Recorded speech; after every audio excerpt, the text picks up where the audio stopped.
देर रात breaking news में एक बार फिर से आपका स्वागत है। बता दूं आपको कि ये रात आधी रात के बाद अपडेट दे रहा हूं तो जानकारी कितनी इंपॉर्टेंट होगी। दोस्तों, खबर यह है कि इजराइल की सेना गजा, फिलिस्तीन, लेबनान के बाद सीरिया में घुस गई है। मेरे दोस्तों, अभी तो वीडियो विजुअल्स नहीं आए हैं, लेकिन जो हमारे इनपुट्स हैं वो हमें ये जानकारी दे रहे हैं कि सीरिया के अंदर इजराइल की सेना 500 मीटर अंदर घुसी है।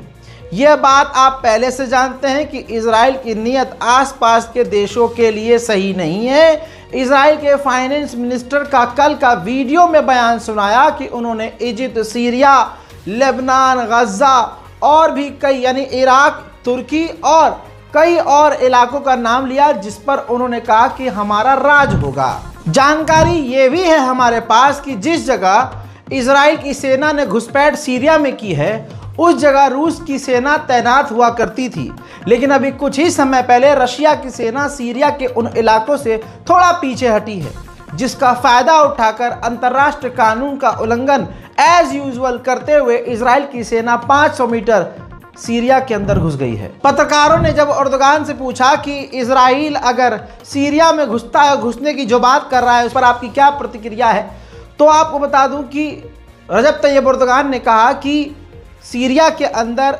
ईरान की फौज और खुद रशिया की फौज है, उनका पूरा ध्यान रखना चाहिए और सीरिया की अखंडता का बचाव करना चाहिए, यानी सीरिया को ईरान और रशिया बचाए। इटली की प्राइम मिनिस्टर भी इजराइल पर भड़क गई हैं। इटली की प्राइम मिनिस्टर मेलोनी ने कहा कि जिस तरह से यूएन की मिलिट्री पर इजराइल लेबनान पर हमले कर रहा है, लेबनान के अंदर यूएन की मिलिट्री को भी इजराइल अब बख्श नहीं रहा है, ये बर्दाश्त नहीं किया जाएगा। Come sapete, il quartier generale della missione UNIFIL e 2 basi italiane sono state raggiunte da colpi di arma da fuoco sparati dalle forze israeliane, quindi non posso, anche come Italia, tornare a condannare quello che è accaduto. Non è accettabile, viola quanto stabilito dalla risoluzione 1701 delle Nazioni Unite। हजरात, आपको बता दूं कि खबर बिल्कुल ताज़ा आई है, breaking news, कि यूएन के मिलिट्री के एक और जवान को इजराइल की गोलीबारी में घायल होने का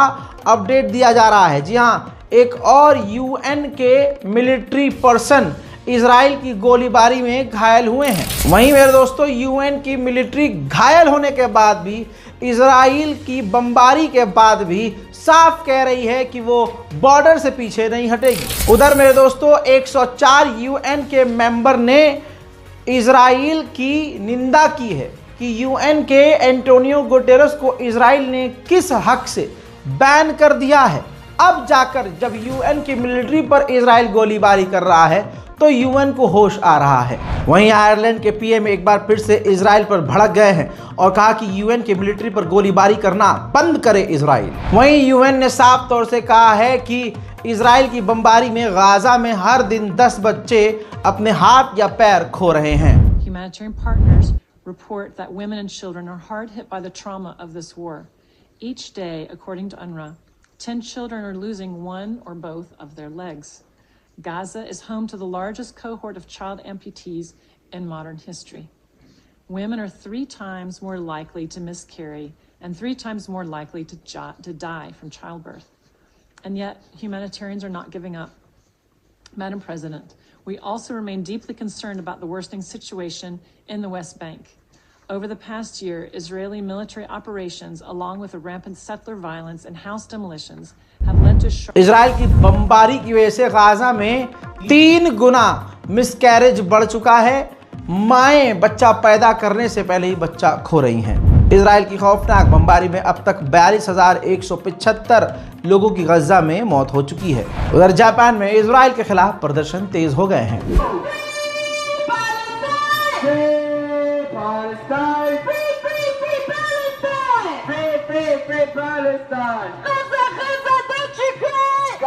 Gaza, don't you cry. Palestine will never die. Palestine will never die. Gaza, don't you cry. Gaza, don't you cry. Palestine will never die. Palestine will... ठीक इसी तरह से यूके में पाबंदियों के बाद जबरदस्त प्रदर्शन इजराइल के खिलाफ फिलिस्तीन के समर्थन में।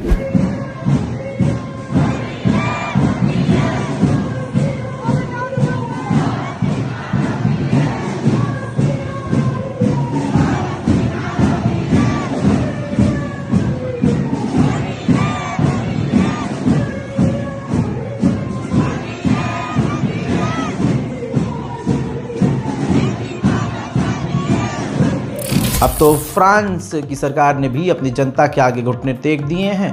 फ्रांस के लोग इजराइल के खिलाफ सड़कों पर उतरे हुए हैं।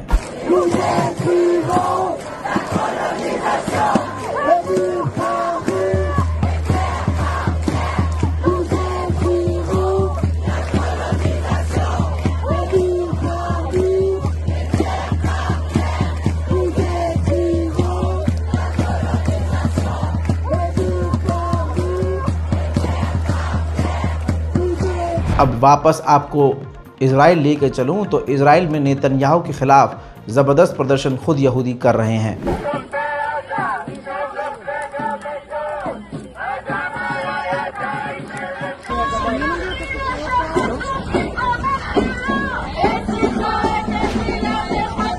मेरे दोस्तों, नॉर्थन गाज़ा का हाल इतना बुरा है कि अक्टूबर के महीने से एक भी छोटी गाड़ी भी खाना लेकर अंदर नहीं जा पाई है।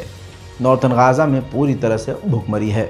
रामल्ला फिलिस्तीन के इलाके में सेटलर्स फिलिस्तीनियों के ऊपर हमला करते हुए फिर देखे गए हैं।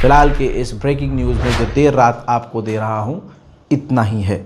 जल्द लौटूंगा और भी बड़ी जानकारियों के साथ। जय हिंद।